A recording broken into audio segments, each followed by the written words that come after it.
What's poppin', everybody? Hello and welcome to Popcorn Culture. My name is Ben Carlin and I am your host. Here with me today is my brother Jay, who will be in every episode. I made it back once again. Here we are doing another Pop 206. Pop 206. Just flying through these like early years here, you know. I know. Mm-hmm. Yeah, it's just like, I mean, imagine when we're at like Pop 450. Pop 450, my gosh. We'll that's think another like, what, 150 weeks from now? Yeah, we're Yeah.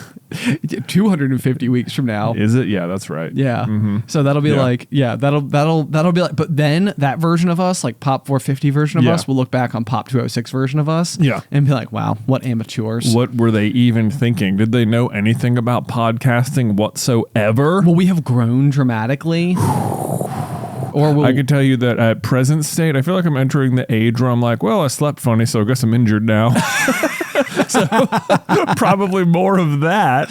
Yeah. I was like working out this morning and I was like, man, I don't know how I laid on my shoulder, but God, I can't I was like, I guess I'm just going to skip this set because I don't want to hurt myself further. Yep. No, there's definitely a lot of that. In fact, even back, I feel like there's been like this surge, this like pull back towards mountain biking that feels like has been happening. Yeah. So we've been on like a bit of a hiatus. Like we've just done like a bunch of different activities and kind of like, I really think like for me, when Addie was born, it was kind of like, now some of the time that used to be available to do this like is now like some of my like most primary like parenting time, because like especially like Saturdays, like Alice works on Saturdays and that used to be like a great day. Like, well, if Alice is going to be working, like, well, I'll just go out to the trails. I got free time, hit the trails. Go see my buds. No coordination needed at all. None whatsoever. But now it's like because Alice works on Saturdays, it's like, it's like now I gotta, not even got to, now I get to watch Addie all day. Yes. And that is sort of like, my responsibility and our kind of like one-on-one time together, which is great. But that being said, it feels like there's been this like mountain biking like pull that has kind of been like coming from the ether, so to speak, and kind of like drawing us back in. There's no doubt about it. I know that like sort of going back to like brother-in-law Mike's bachelor party where we went to like snowshoe to do like downhill mountain biking. Yes. That's like wear full pads, wear full face helmet, wear goggles, like, some level of intention to like physically leave the ground with the bike, go off jumps and do boxes and such. Right. And so like yesterday, Alice and I were like reorganizing our basement a little bit and I cracked open like one of my, I'm sure at this point in time, I feel like everybody has one, but it's like one of those like Lowe's, it's like a black, like Rubbermaid container with like a yellow lid. It feels like it has become like the staple for like containers. At least if you live somewhere that doesn't have a container store, which is Roanoke. Anyway, but I cracked one of those open. I found my full face helmet and my goggles, and I was like, I could probably just go and consign these at like our local shop because I was like, I feel like the last go round of my mountain biking experiences, I was like, and I can't say for certain, but I'm like, I don't feel like it's likely that I will continue to push the boundaries on my downhill mountain biking. I know what you mean. Like this is not to say that I wouldn't go downhill on my bike, but like for those who don't do like a lot of mountain biking, there's like cross country, which is going in more of like a it's sort of like going for like a long run. Like you'll go up and down hills, but you are not like specifically going out with a bike specifically designed to be like forced up the mountain so that it can bomb down the mountain. Like there is a whole section of mountain biking that is just like we are going downhill. And I mean, and if you're doing cross country, it's like there are definitely going to be sections where you have climbed for a long time and now your reward is you get to go downhill for a while. Yes. And you know what? If you had a downhill bike, you might be able to be a little bit more aggressive.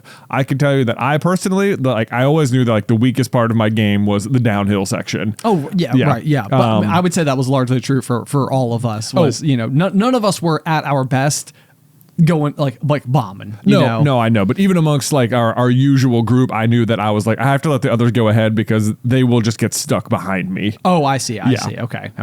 That's sure. I understand where you're coming from. But it was like a weird like growth through the sport. Cause like for the longest time, I feel like I had this like real apprehension about like going mountain biking, like, because like we'd gone out with like John of, GMA fame a few times. And it was like every time, or like even when you used to go with our friends, like Paul and Trey sometimes, and they were kind of like just getting into it. And it felt like I was like entering into this thing where like everyone was a little bit better than me. And it was like hard to keep up because I didn't have any of the basics down and was immediately being thrown into like the just the harder sections or whatever.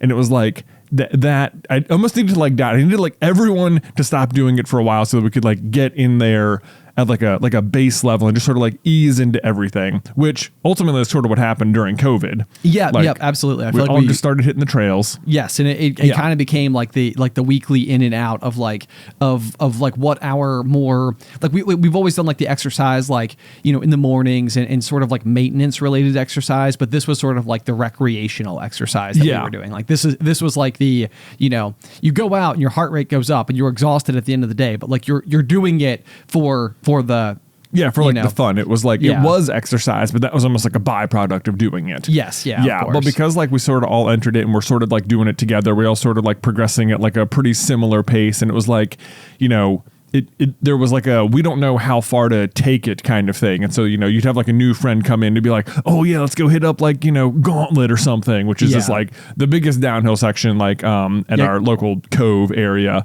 And it requires this like terrible climb to get up there. And then you go down and it is fun or whatever. But it was like, that was like a little foray into it. And it was like you didn't do it every single time because it meant going up the giant hill to get up there. And it was like, it felt a little bit more dangerous to go down. And I always remember, at least for me, when I got to the bottom, like it was fun, but there was also like a sigh of relief, like, okay, I survived. I survived, and if I don't do it again, at least I will have done it. It is absolutely the part of mountain biking, like where like when you look at your bike and you're looking at like all the performance like capabilities and everything, like everybody always looks at like the big shocks, or like if you're like a little bit more like dialed in, you might look at like the drivetrain and stuff like that, and like like what type of like gearing do you have equipped to it, like what's your derailleur look like, getting into like the real technical bits. But like I feel like when you go and start doing like downhill like this, it's brakes. You're like, how good are my brakes? Do I have disc brakes? Are they like are they performance? Can they handle this amount of like heat that I'm throwing at them? Right. And it's interesting to like find yourself like pushing the boundary of something that like historically is just sort of like a basic function of your bicycle. Like typically it's like you pull the brakes and then the bicycle stops. Like that's easy enough. But it's like you want to know that like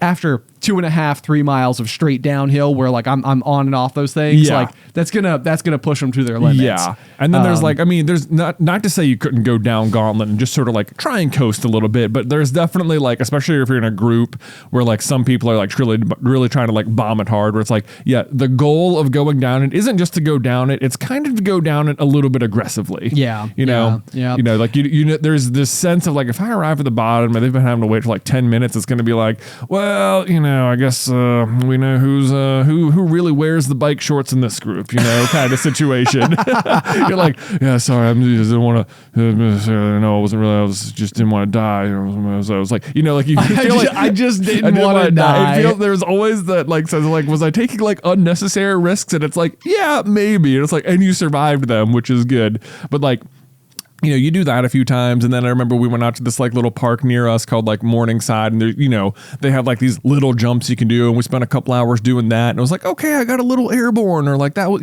I think I can handle it. I didn't, fall or anything. It was like I got a little bit better, and we went, or there'd be like little features on the side of the trail or something, and features, if you don't know, are like a stack of logs or something that is designed for you to, if you want, while riding the trail, just like veer off to the side and ride over the logs and then get back on the trail. Yeah, good photo op. Good photo op. Yeah. Or maybe it's like a little, like a little up and down little ramp thing, or like a tiny little, almost like balance beam to ride your bike across. And it's like, the more you go out there, the more times you don't do it, the more you start to feel like, it feels like maybe a part of just being in this sport is trying the features and doing the features. And so you start to try and like build your confidence. And, there's this like, it's the Dunner-Kruger effect. I remember like I would go and watch these videos and I'd like watch people like kind of conquer their fears and like handle them. And I just went out one time and I was like, I'm just going to full send it, man. Like I went like in a few little features and it would be like, I got all the way up and over, and it was like, boom, nailed it. And it was just like, okay, did it. Or you'd go up and try it and you'd fall and be like, I didn't get hurt or whatever. So that's good. But yeah, eventually there were, it's like it builds, and it's like the more things you do and don't get hurt, the more you're willing to try. This is so true. Yeah. I always think now, and like, this is like one of those things that has like definitely been baked into my mind as I get older and older and older, is sort of like a 99% success rate on something sounds good on paper until you contemplate whether or not you're likely to do it 100 times. Yeah. And because like I think that's like sort of like, you know, what it comes down to is like we go to like the same, you know, major trail system. We ride a lot of the same trails, you know, with a fair amount of like frequency. So, you know, over the course of a year, do we do it 100 times? It's like probably not, but we might do it 50. Yeah. And you know, it's like if you've got that 99% success rate, it's like, yeah, most of the time, like I do this and it's no issue whatsoever. But you do start to realize that like one in 100 is not as infrequent as you think, as it seems like. Yeah, it's like, hold up, gotta watch out for that a little bit. Gotta watch out for that little bit of chance there. And it's like, you know what? And it's like I can accept that to mountain bike. It like there's no person who is like, I'm a mountain biker and I go out every weekend and I've never crashed. Like that person doesn't exist. Like to be into mountain biking is to have like fallen over or crashed or done something. Yeah, like, it happens. And, like, you know, like certainly too. Like you know, there's plenty of instances. You know, I think like last go round for me, it was like literally we were going through like a little stream cross or something, and the person in front of me like stopped just on the other side of the stream, and so I sort of was like caught midstream, and then all of a sudden like the slowing down that I had to do to react to the person in front of me, and then my foot being clipped into my pedal. It's like, hey, do I step into the water or do I? Oh, now my whole self is tipping. Now I just fell in the river. Yep. My whole physical body fell on the rocks. Good stuff.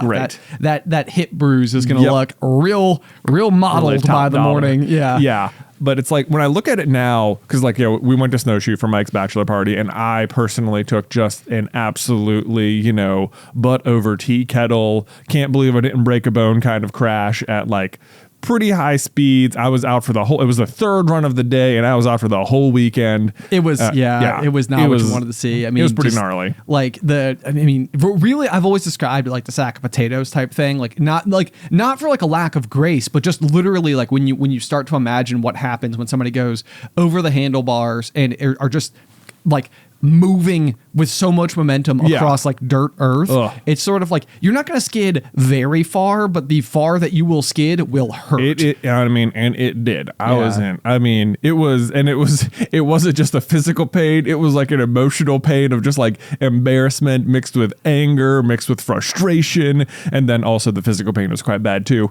So, and I remember that was sort of like the ending point of all of our mountain biking for a little bit. Cause it was like, I just couldn't go for like 2 months or something while I healed up. And at that point it was like, we're all kind of far removed and it's really cold outside, and you know, now it's just not happening. And it's like, it never really picked back up, but it's like, and like, it feels like you're right. The pull has been coming back, and it's like, but this time I feel like I have the perspective of having gotten to the point where we were doing a little bit of light jumps. We went to a couple of downhill parks and stuff. And I'm like, what do I actually want out of this sport? Like, do I want to be bombing down like downhill parks? Do I want to be going off jumps? And I'm like, I don't think I do. I don't think that's what I want out of this sport. Yeah. It's like what I want out of it is to be like outdoors, like biking in the woods, hanging out with my friends, and like there was never any part of like the stuff that we did that ever felt like it became like super routine or boring to me. You know? I agree completely, and I think that this is like a huge part of like, I know we're talking about bikes a lot, but I feel like it can be applicable to like so much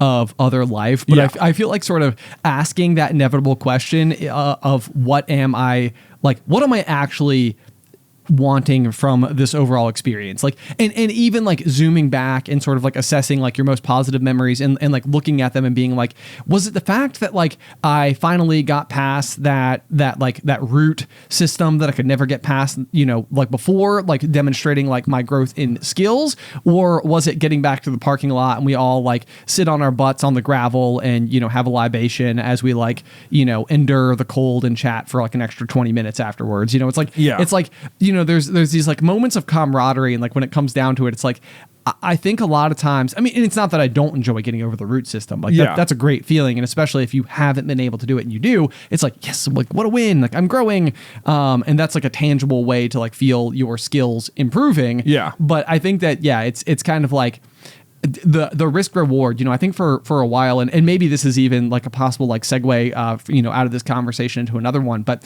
I think for me, for a long time, you know, as like being someone who was like into the sport, I would look at Instagram and I would look at, you know, the other people inside of the sport who were doing it and like what Red Bull was showing and like what the major, bike manufacturers, like for bikes that I might covet, would be posting like onto their stories or posting stuff like that. And almost always it's the guy, high flying, throwing the bike out from underneath himself. Like, they're in like the Red Rock Canyons or like deep in the woods of, British Columbia and just doing these like unbelievable feats on their bicycles. Right. And it's like you feel like this is what it means to be into mountain biking. This is what it means. And this is even like the way that I want to demonstrate to my friends, like, or to maybe not even to my friends, but to the greater outside world. Like, this is what it looks like when I'm out here doing this activity. Yeah. Like, let me show you the photograph of me, 3 feet off the dirt. Yeah. Because like, that's like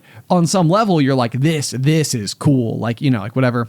But I think that this is part of like my own personal shift and like what my values as I've like stepped away from social media, is that like, I think for the longest period of time, there was that like desire, the want, the hope that like, I could go and do this interesting thing and that interesting thing will make good content, and good content like is good because of what it now shows about me to the outside world. Like it's like, look at the interesting and capable person that I am. It's not enough to enjoy yourself. And that's exactly the defining feature. It's like I think when you step back from and I'm not making a sales pitch for everybody to at mass exodus from social media or anything, but I think my own journey with it is sort of like, when you're not contemplating the post that you hoped to get from any given activity, then you do start to look at it more from like if I am using this valuable time out of my day, if I am going to like step away from my family, or if I'm going to go out and do this, that, or the other, it's like how do I make that worth it? And what does it mean for something to be worth it to me? Yeah. And it's like, this doesn't have to be a universally agreed upon like reason that you're out there doing your biking adventure or whatever. But it's like at on some level, if you choose to use the time in some capacity, it's like you should choose the time based on what will make you happy and therefore is a good use of your time. Right. In the meantime. So I feel like I just used the word time rather repeatedly. No, it didn't sound overused. Okay, good. Yeah. But yeah, so I think that has been like one aspect of otherwise what I think, again, like I said, I can kind of segue a little bit because I've got I was thinking about this over the weekend a little bit because I feel like I am like coming up on the holiday season, and I think that like all the different bits tie together in some capacity. Yeah. Which is that like over the past probably year and a half of my life, I think when I was doing 75 Hard, I talked on the pop about reading a nonfiction book called Dopamine Nation. Yeah. And Dopamine Nation basically is sort of like a breakdown of the way in which dopamine sort of like feeds your brain and the ways in which like everyday life in modern culture sort of is able to like maybe like encourage behaviors based on what will grant you a small hit of dopamine. Right. And I know that like when I started reading the book, and again, this isn't broad spread, this is just me, but like when I started reading the book, I think what I realized is that like throughout my daily life, I was very frequently opening social media, not because I wanted to like learn something specific, not because I was necessarily like super engaged with a particular content creator, not even because I necessarily wanted to post any of my own original content, but like something somewhere inside of those apps that I could just reach into my pocket, pull it open, and boom. And it was like something interesting has happened. I don't even know what I'm looking for, but like I know that when I open it, something will tickle your fancy. Yes, yeah. I will feed my brain, and I mean it could be anything from like a post from like a family member who did this, that, or the other. It could just be like some type of celebrity gossip, or it could be like an advertisement for like a cool new thing that I could covet. Right. And I think what I realized as I was reading that book is I was like, oh man, like I can see the way that like a lot of my behaviors are being driven by this need to refuel my dopamine tank, so to speak, or get a hit of dopamine, right? In the process. And so I think for me, like the most primary reason for stepping away was I was like, man, I can feel the weird instances like where I might be like waiting for something, or like let's say I'm at like waiting for like a public restroom, out like at like an event or something, and you are standing there in line or whatever, you pull your phone out and you like look and you scroll and you realize that there's nothing new that's been posted since the last time you opened it 8 minutes ago. Right. And like then sometimes I'd be standing there and I'd like so put my phone back in my pocket and be like, well, I'm completely caught up, there was nothing interesting. And then like I would stand there for like 30 more seconds and I would pull my phone out and do it again. Right. And it was like maybe in the past 30 seconds, right, somebody else will have posted something. Right. And that will get me right. the Dude, hit. What is interesting about that is that it seems like the apps like basically solved that problem. Oh, where, interesting. like, like if you were on Instagram, like once upon a time, you're right. Like, if you were on Instagram, you'd be scrolling and you'd see all the people you were following. And then if you got to the end of it, it was like, yeah, there's nothing new. Yeah, like I would very frequently get like the little, and to be fair, I didn't follow that many people, but I would very frequently get the little notification on Instagram that would say, you're all caught up. Yeah, I don't think that exists anymore, because if you get to the point where you've like caught up, if you just scroll again, it'll just do like a refresh and it'll just pull from like the discovery feed and just like put it there. Oh, put it in like and then it'll just be like, here's things you might like. Right. And then, okay. And then it's like, yeah. So there is no end. There's no catching up at all anymore, because if you were past the people you're following, and even your regular feed isn't just people you follow. It's like mixed in with like other things for you to discover at all times. So like they know like, oh, maybe some people were getting like bored, like, oh, I already caught up, may as well put it away. And then you pull it out again and be like, nah, never mind, this is not there. But now it's like, yeah, if you were to pull it out 30 seconds later, of course there's something new for you to look at. Yeah, we got you covered, Ben. Right. Come back, stay in our app. There's more interesting stuff to be had. Yeah. No, I know. And so I think that like what's interesting to me though is that as I've progressed forward, like with like social media was sort of like the primary focus of this realization. Like I think that like if there was anything that I knew I was specifically utilizing just to get like a hit of dopamine, it was social media. Like I knew that it could always provide me that. And what was really happening quickly was TikTok. I was like, because I felt like that particular algorithm is just so absurdly fantastic at giving you the next thing, and like, okay, we're kind of on the end of like our rope here. Like I'm going to try to like toss you something new. Like, oh, that worked. Okay, now we have a whole fresh pool of like of stuff. Yeah, wood turning talk or something. Which is like people making things on like a wood lathe. And it's just like time lapses. Welcome to lathe talk. Yeah, it's like we're making a salt shaker. It's like, well, I could watch that all day. Yeah. Okay. All right. Awesome. I'll keep consuming it.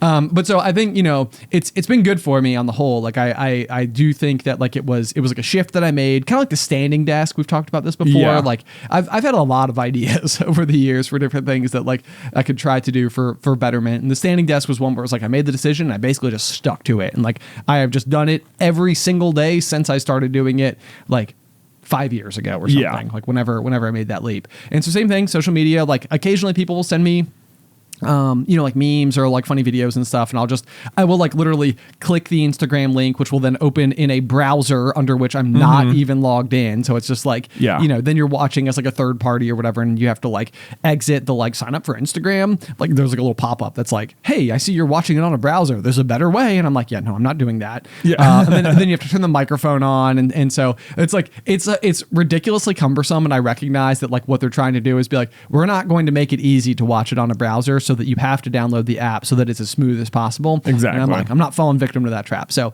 it's not like I haven't consumed any, simple viral content, but I would say it's very few, like 2 to 3 a week or something like that. Do you think, since you've gotten off social media, that you felt like any less informed at all? Yes. Oh, absolutely. Yeah. Okay. Yeah. No, there can be no doubt about that. Like, and I think I bring these questions to the office a lot, where like a lot of times I'm trying to get a feeling, a pulse for what the zeitgeist is saying about like where are we? Like, what is the opinion on this major thing right now? So like one of the things we can touch on, because I also have it in the show notes, is like SAG-AFTRA had the whole like the big strike, which has been like I think a fundamentally very good thing for the industry as a whole, and extremely good for all of the associated people who basically were not getting their due inside of like the major equation. Oh yeah, all the like the streaming economy. Yeah. Yes. Yeah. Of course, it's like the industry changed. We need to change how people are compensated to reflect the way in which the industry has changed. So it's like I'm like this is like one of those things like 100% like. I'm all for it. Like, we got your back, whatever. But also like it's kind of one of those where I'm like, as certain other pieces of like pop culture are coming out and stuff like that. Like, it's like I don't really know the ways in which, like, I because I'm not on social media, I didn't witness a whole lot. Like, I knew what we were doing on our end and, like, you know, stepping away from doing like struck work and stuff like that in our everyday content.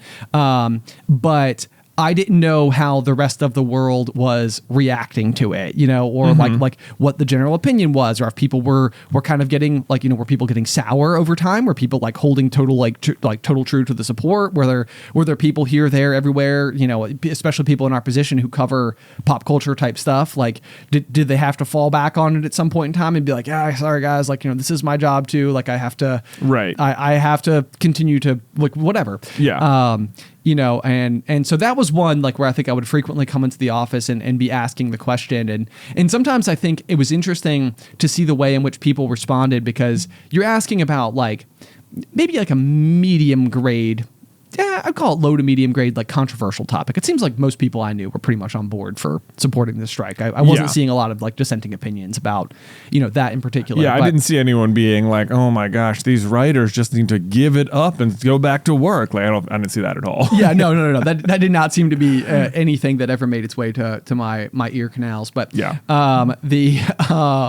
you know, it's interesting though, because sometimes, like, you walk in and you're like asking these questions, and I think because everybody else is on social media and is so exposed to the thoughts and opinions, I think that they didn't have a great baseline for how little I didn't know about what was going on. But, like, what you're describing almost feels like is almost enviable, that, like, you're, like, concerned that you don't know, like, what the pulse is, like, what the opinion is. And I'm like, I sometimes wish I'd like to be clear, I only care about that specifically because of what we do.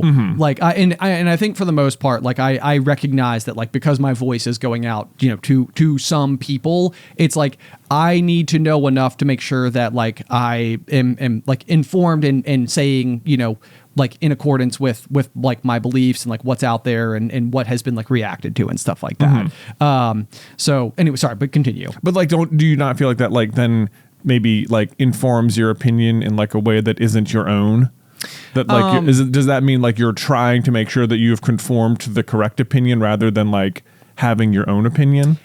You know, I think it's a fair question, but I think that there's two schools of thought. Like, there's this big conversation of, like, intent versus impact, and it's sort of like, you know, this is like one of those things where, like, on a very small scale to sort of be like, you know, well, it wasn't my intent, you know, like, if you know, we went to this dinner or whatever and you felt left out and blah blah blah, you know, like, like, that's the type of thing where I think between groups of individuals who know each other, like what your intentions are can matter in a really significant way and be much more meaningful. But then there's also, like, impact.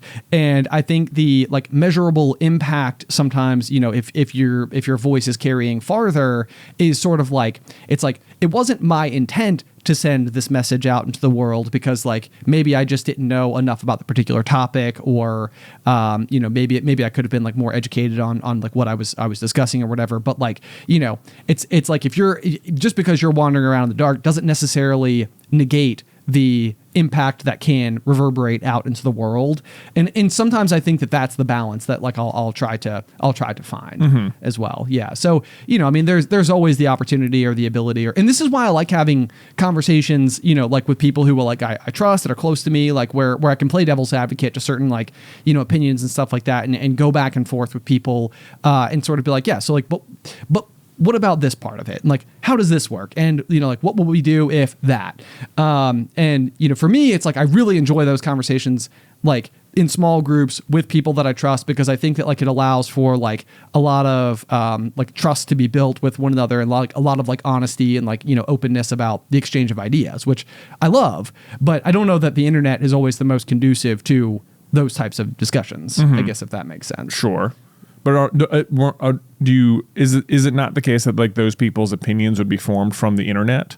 No, it is. Yeah. Okay. I mean, and I think so. Like, critical thinking is one of these, like, buzzwords that I feel like gets tossed around a lot. But, like, sometimes I almost even feel like critical thought is, like, you almost need to think critically about what thinking critically actually is. Like, what does it mean to think critically about something? Because reading a whole bunch of other people's, like, thoughts, views, and opinions necessarily isn't critical thinking, it's doing your homework. It's researching perspectives, but I think sitting with those perspectives and challenging them internally inside of like your own brain space, and then having dialogues with other people, that to me, I think is what encourages actual critical thinking. And I think critical thought is ultimately like what leads to a greater, and possibly like, I think sometimes it's like when people have like extremely strong opinions about things, I wonder whether or not they have thought about it in a critical sense, because I'm like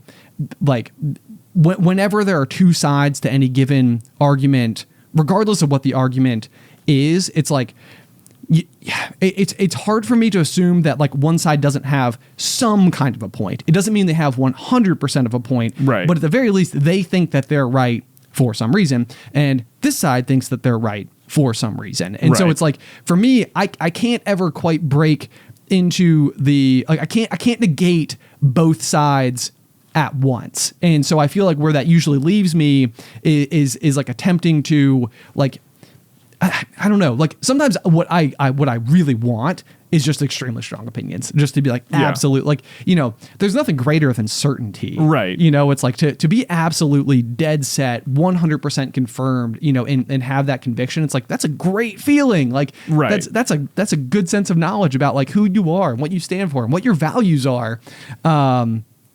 But like that to me, sometimes I think that like I put that like on like a very big pedestal, like I view having those things as like this almost like Olympic gold medal of of human enlightenment. Like, so what are you certain of? Oh, good question. I love my family. Okay, that's good. Rather deeply. Yes. Yep, absolutely. And I think that I have a lot of faith in humanity. Okay. I think that is something that like humanity is like innately good. I think so. Yeah. Like I think that for the most part, like, humans are doing their best, and like a lot of like doomsday related kind of concerns and stuff, I tend to think like when it comes down to it, like everybody will try to like rest on their laurels or if they can find a way to like be comfortable or feel satisfied with like where they are or like their circumstances surrounding them, like contentment is another one that I think is a great sensation. I think you are great at contentment. I think that you are someone who like is really, really, really good about not just like looking for like, well, what else can I add to my life? Like, what else can I do? Like, what else can I purchase or own, or like, I think that you do a great job of being happy, like with the world that you have around you and appreciating it for what it ultimately is. And I think that that's a great thing. But I think also that it would be the case that like, if you had to make a drastic change for the betterment of all, I think you also would. And I think that the question is, and what I would argue, or not even argue, I think probably what I believe is that, when faced with difficult things, I do think that humanity will rise to the occasions. Yeah, I think I would agree with that as well. For the most part, I don't think people are trying to do harm. Yes. that's not a 100%. Sometimes people simply are. Some people just like to watch the world burn, Master Bruce, Which, it's like, you hear that and it seems like such a clever quip. And is it the Dark Knight? That's the Dark Knight, yeah. He's talking about the Joker. The Joker, yeah. What about that time with the two boats? Yeah, right. So, I just watched the Lego Batman movie over the weekend. It's so funny. Okay. It's like, I've forgotten how funny it was and how like referential it was to the rest of Batman. It's like, anyway, go on. Sorry, no, but yeah, that it's like, I do think it's a interesting piece of wisdom or observation on behalf of Alfred, or more importantly, the writer who wrote Alfred's words. Which is, I do think that there are the occasions where there is the person who just wants to watch the world burn. And I don't think that I am so like optimistic or blind in my hope for humanity and stuff like that I don't recognize that those instances do occur. Right. There is some certainly like some darkness that exists Yeah. in places. And I think people will act selfishly a lot of times and do what is either best for, their family or them personally a lot. But I don't always think that means that they are, innately like a horrible person. It's everyone's a little bit selfish. Yes. And you're just, most people are just trying to look out for what's going to be best for, themselves and provide the most for their family and the people that they love, I think. Yes. Yeah. No, I agree with that completely. Yeah. But and that's what I mean too. Yeah. It's like, I think like probably, no, I'm just going to leave it there. I think that seems, I feel like anything else I'll add, I'm probably like walking way too into like thin ice in terms of thoughts and perspective with not properly battle tested. Right. So I'll hold on to that. But anyway, so, I think a portion, kind of going back to my like my dopamine and sort of like the ways in which I've almost treated it you recognize that you have this pattern of behaviors, and it's hard to sometimes, first it's hard to recognize it, and sometimes it's hard to break free from it once you've recognized it. And for me, I think that that's ultimately somewhere along the way, like I was able to kind of like crack through and realize like, man, this attachment to like social media, the way in which I interact with it, like I think it was like I can see that oftentimes, even going back to biking, it's like, what did I actually enjoy about this experience? Like when I was out here, was it going off the crazy big jumps, or was it being out there with like my buddies and hanging out and just having a good time and being in the woods and wilderness and, exercising my body and stuff like that? And I think what I recognized was I was like, for the most part, like I'm not learning new things. It's not, helping me gain perspective that makes me feel better about like me or like myself or my own, self-esteem. So it's like, you analyze like, as I'm consuming this, like, what am I gaining from it? And in some ways, it's like you get some perspective about like how people feel about the comings and goings of the world, which I found, to be at least somewhat useful. But that was about the greatest. Are you talking about social media or biking? Social media. Okay. Sorry. Yeah. Sorry. I know I'm mixing metaphors a little bit here. But I think that for the most part, that was like the best thing. But I was like, I think I can live without that. Right. Like the utility that social media is currently providing me is not something that is overall beneficial to like my own individual like mental health, hopes, dreams, aspirations, like way I'm going about things. Instagram ads, bank account. Certainly like there's certainly been occasions like one of the biggest things for me is like over the past year and a half, I'm like, I haven't seen a single Instagram ad. I know Instagram ads work on me, which means I've saved money. Yeah. That's impressive. Yes. That's impressive. Yeah. Yeah. That's such an interesting one because I always feel like, I don't know, not to say that I've never bought anything from an Instagram ad or something like that, but I feel like a huge amount of the time, like they are not effective on me. Like, I think there was this like, I don't know, sentiment growing up from our parents about like, I'll use the example of like buying food on a plane or something. Oh, sure. That yeah. like, this is a waste of money. Like it's stupid. Like they're just trying to get you. Like there's no reason ever to get food on a plane. It's just too like, it's not good. It's not expensive.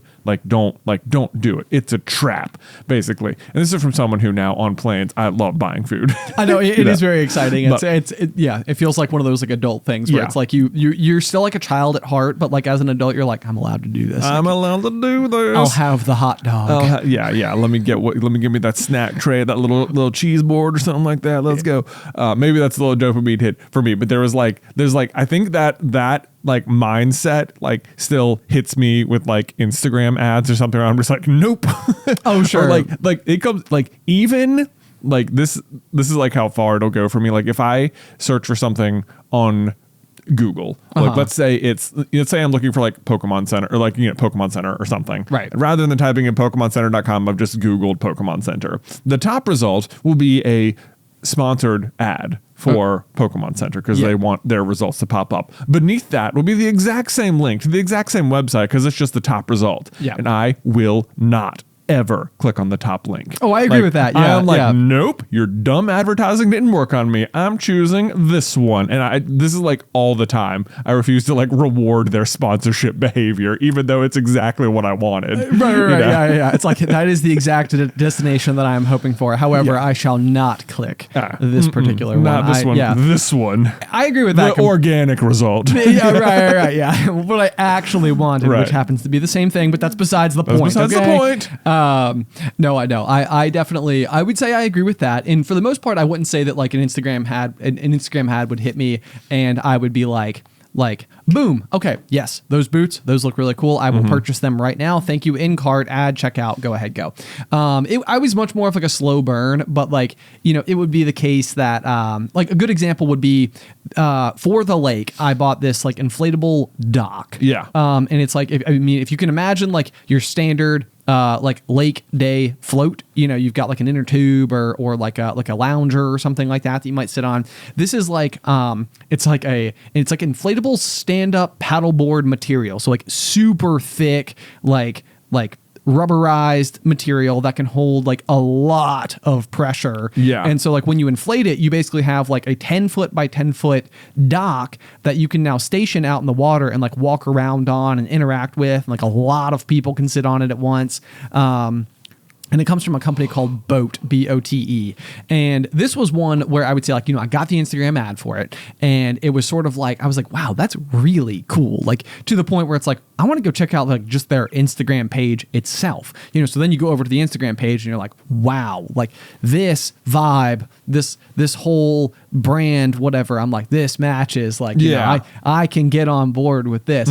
So, then I, like, what happens is, like, it's almost like the ad got me to be a fan of the brand, and then by being a fan of the brand, then it's almost like now I just follow them, right? So like at this point in time, it's like it's not even like sponsored ad posts. It's like now I'm like attached to like the identity of like who this brand is, and, like what they do, and the cool stuff they make, and the quality of the gear and the accessories. And I even have like a t-shirt. It's like one of my favorite t-shirts right now is from this company, because we got to go to a store while we were in Austin, Texas earlier this year. And I kind of geeked out to be in the store. Yeah, you were geeking out for sure. It was really fun. They have cool products for sure. It's a very neat brand. Yeah, but super enjoyable for me, and like that's just like pure like authentic, like I definitely found something I liked. But I also did buy like the dock, which is it was like it's not the most expensive purchase I've ever made, but it's like it is an expensive thing. Yeah. And it's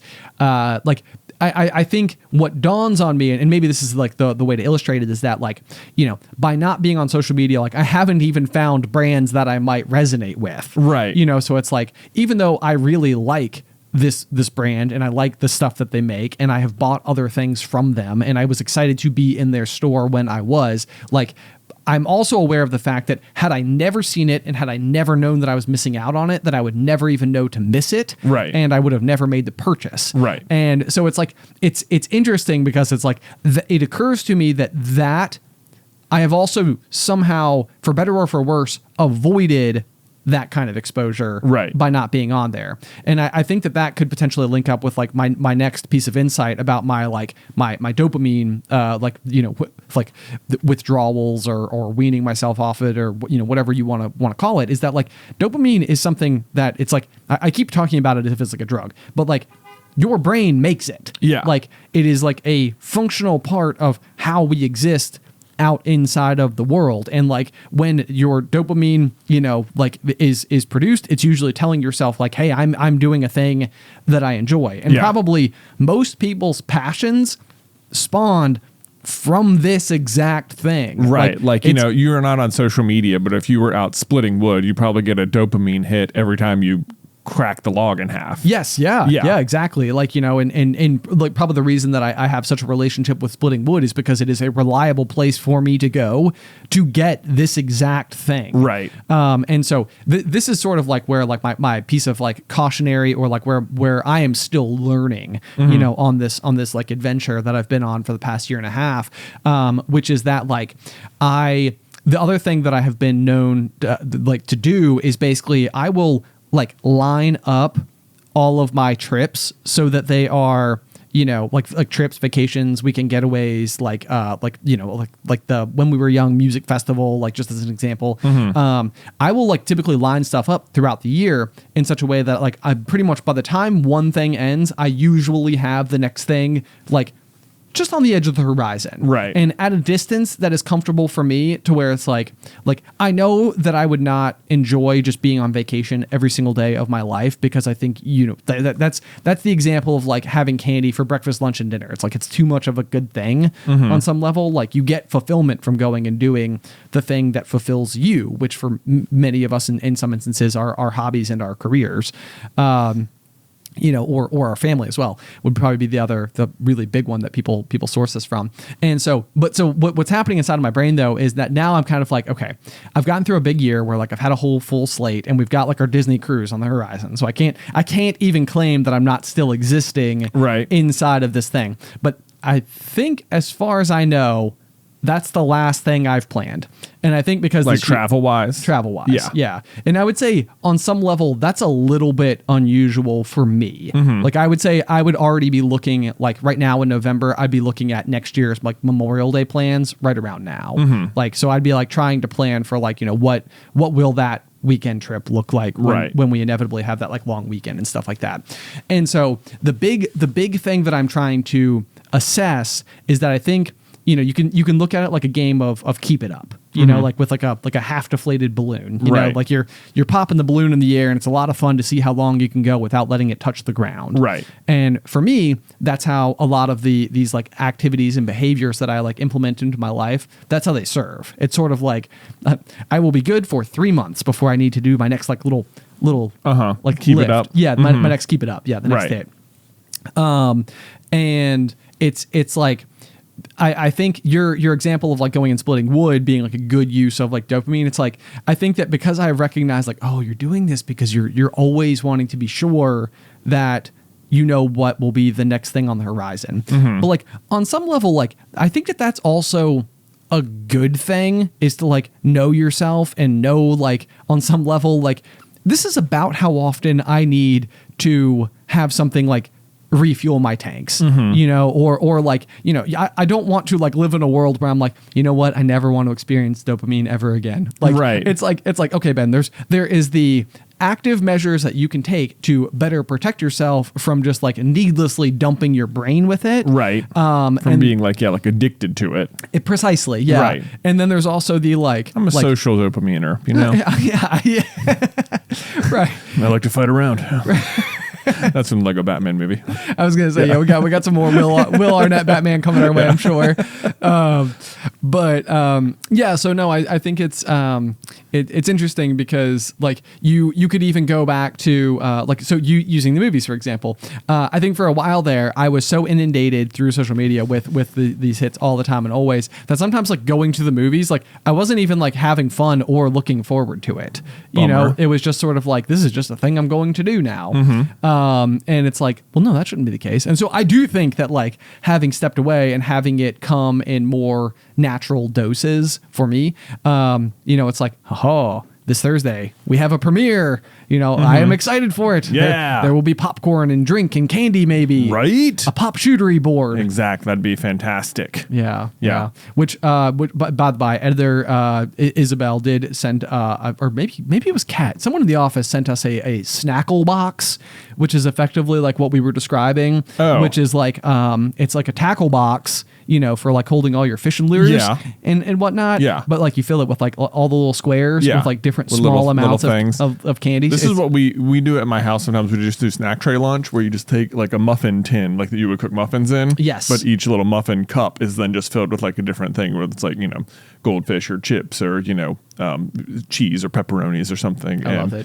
Some of the things are snacks and some of the things are a little better. Some are like fruit and things, but everyone sort of picks at everything. It's really good. Okay. Yeah. Okay. I like it's this. Interesting. I feel like I'm having like bombs go off in my head, or like having these like realizations as we're talking about this, how you're like, you always want to be planning something next so that as soon as one thing's end, there's something else looking to the future. And I feel like I'm almost like the opposite. Oh, a interesting. Little bit, okay. Where it's like, but then maybe I'm like realizing this is the problem or something, where like, I feel like I never know what I want to go do. People are always like, I feel like, people ask me all the time, like, if you go anywhere, where would you want to go? And I'm like, I don't know. And it's like, there always is the next trip on the horizon. And it's like, because of that, like, I can't even think about planning something else because there's already something in motion. It's like, what I really want is for there to be nothing so that I can like freely think about it in the meantime, which sounds stupid. It's not like I couldn't think about it whilst something's on the horizon, but because there's something on the horizon, it's like my brain's like, there's no need to think about it. And so like, I don't. Yeah, but you know what I mean? I actually do. And I think like, this is probably demonstrated like even, like I can think about like numerous examples of the ways in which like my brain is lightly committed to every single thought that it has all the time and will flit from like thought to thought to thought to thought to thought in a potentially very frustrating way if you're like trying to have a conversation with me.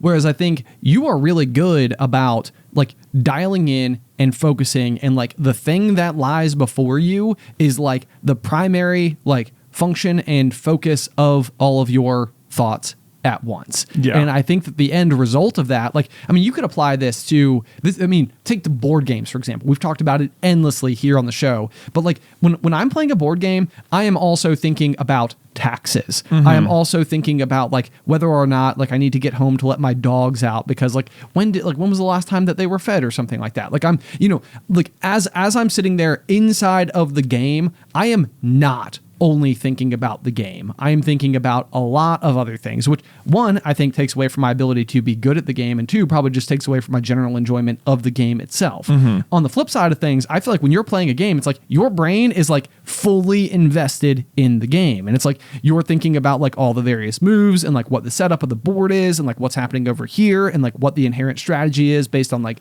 resource allocation. And I feel like that ends up resulting in like you have a lot of fun playing the board game and you're really good at the board game because you're focused on the board game. Right. On the flip side, so apply that to like a vacation, like you might be better on the vacation about checking out and just simply enjoying being there. While sometimes, and I literally wrote this in my notes, sometimes while I am on a vacation, I will be grateful for the opportunity to start planning the next vacation. Right. And it's like, Ben, you are currently on vacation. Right. Like what's the point of even going? Exactly that. Yeah. It's like, but I need to know that there will be another one that does eventually happen because why, Ben? Well, and this is the growth. This is like what I've been able to recognize. This is what I'm trying to say is that like, because I know that like at all times I want to have something to look forward to. So like in early Super Carlin Brothers, I remember we were doing like our Mario Kart gaming thing. I talked about how I loved like subscription model anything, so like I would subscribe to like a variety, and not that I have no issues with any of these particular things. And I think they're all like good products, but like, we talk about like bespoke posts on the Super Carlin Brothers channel, which I've subscribed to genuinely since before they were sponsors. Right. I had like a Stitch Fix. I had like a soap subscription. I had dog food subscription, razors. I had air filters for like my house, like to, it was like, oh, that way I can make sure I'm like replacing them, like the appropriate times and stuff like that. What I really wanted was to be able to come home and always ensure that I had mail. Right. And like, it was because it was like, I'm trying to build this, like I was trying to build, is what I should say, this ecosystem around me where I could always be sure that like at this time, at that time, at this time, at that time, like there will be a good thing that happens. Like I will come home and like maybe it's a small thing, like you get your Dollar Shave Club pack of razors or whatever, but it's like it's still mail. Right. I still have done. I got a fun thing to open in the mail. And so I think that like this is how I try to like prop up.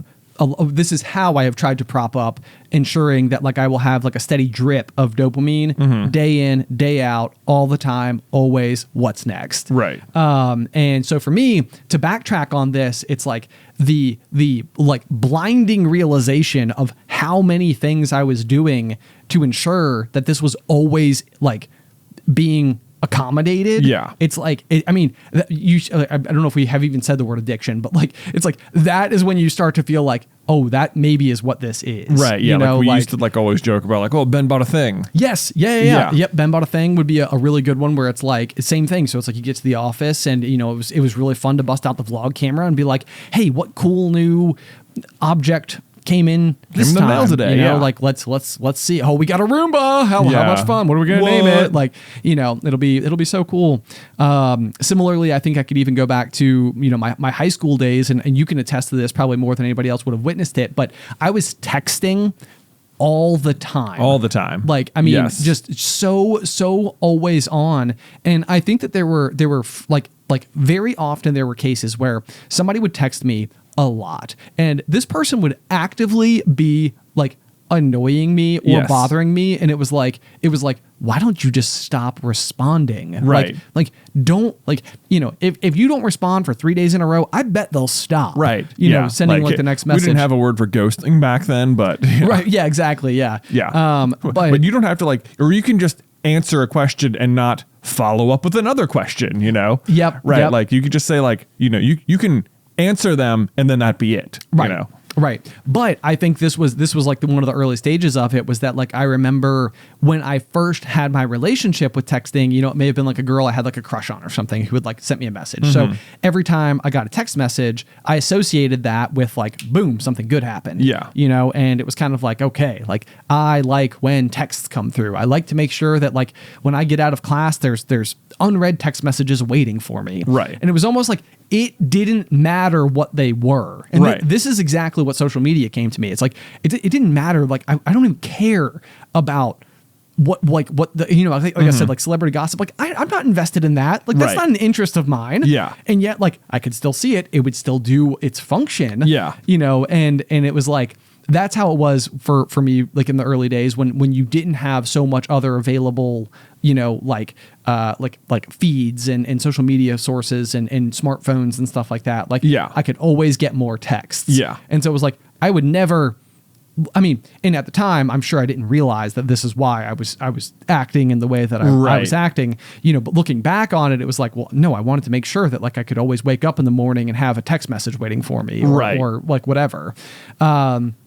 And so now I think what I'm trying to figure out is, what is the healthy relationship with this particular with this thing. kind of thing. Yeah. I mean, I remember a lot of that stuff from like early social media days. Even like we always talk about instant messenger or something, like the ability to put up an away message was like the greatest thing, because it was like a game to see, could I put up a clever enough thing that would guarantee responses when I came back? Right. It was almost like, oh, there's no one to talk to right now. That's okay, because I can set this up for later. Right. Yeah. I remember even like, so if you go onto Facebook right now, you probably have like 100 notifications that are like, someone you know from someone you don't even know posted a picture of someone you don't know, and Facebook will just notify you about literally anything that happened on the website somewhere. Right. And it's like, it's super annoying. But like once upon a time, the notifications were very direct and useful and like only related to you.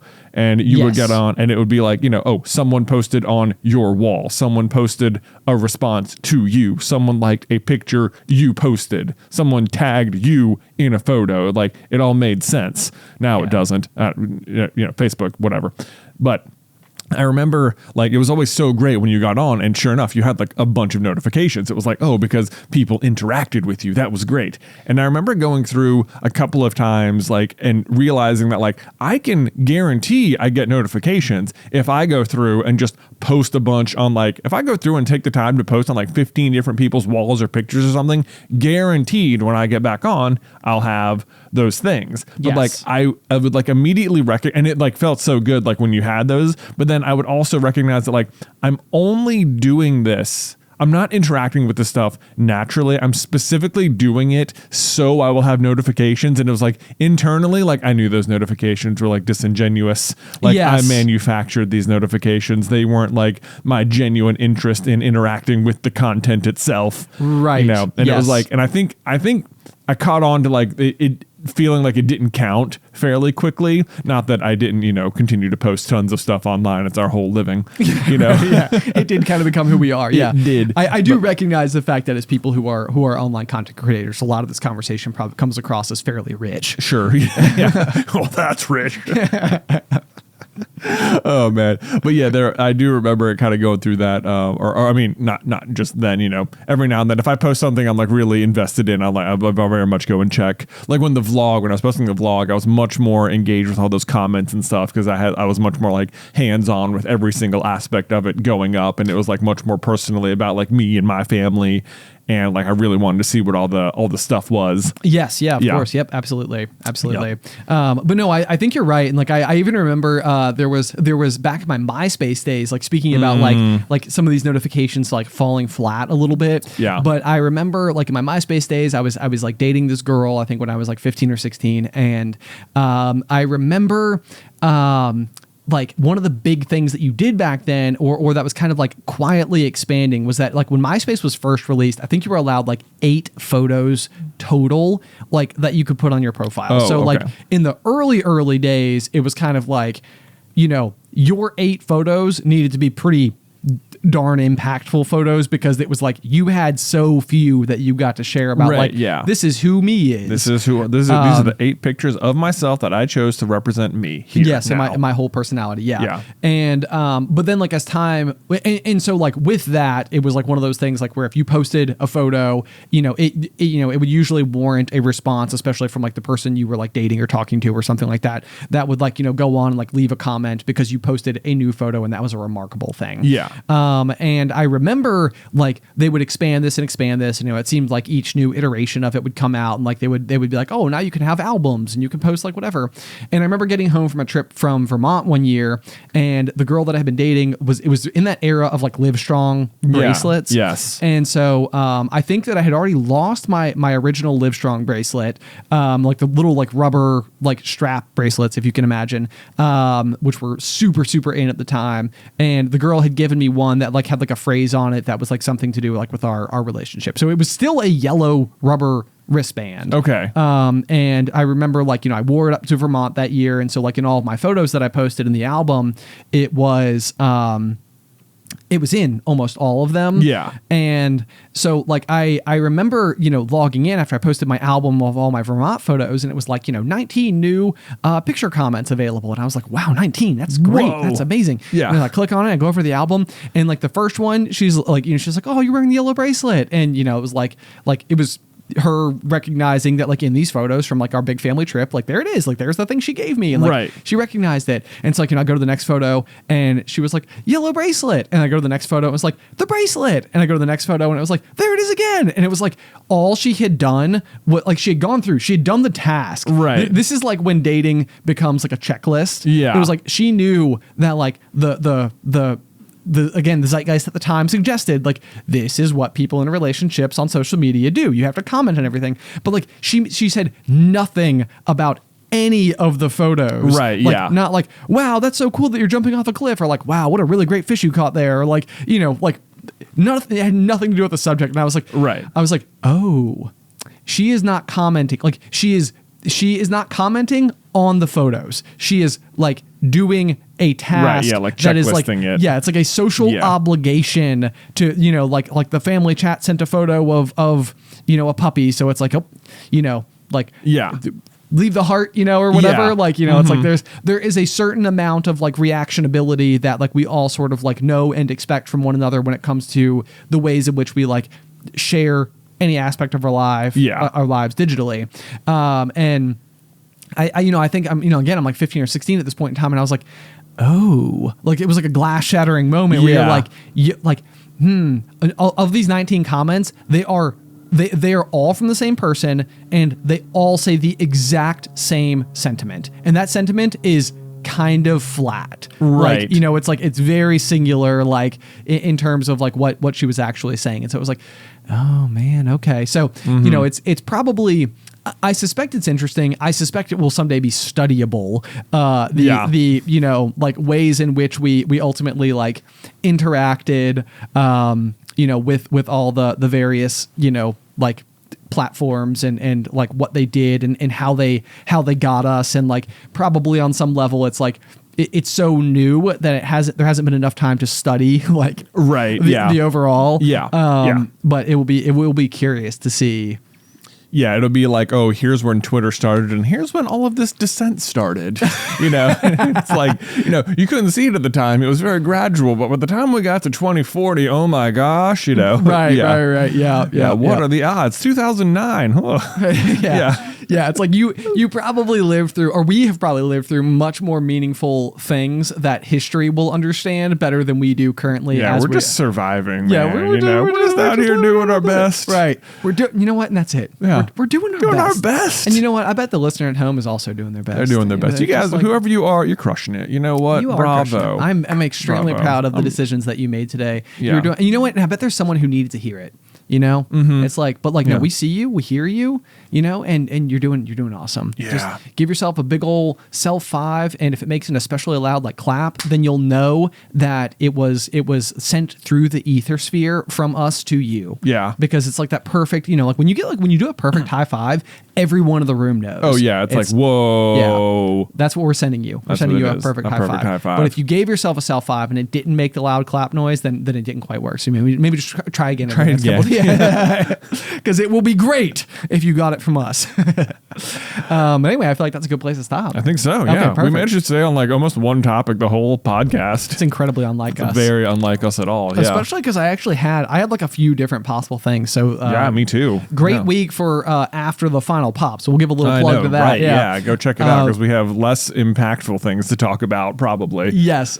So guys, if you're at all interested in supporting the show, you can do so at patreon.com/popcornculture. We have at the $5 tier, it's called After the Final Pop. And after each week's episode of recording, if there's something, like left over on our doc sheet or just something we didn't get to, sometimes we'll do like a fun little like single word topic challenge and just see if we can't talk about that for as long as we can.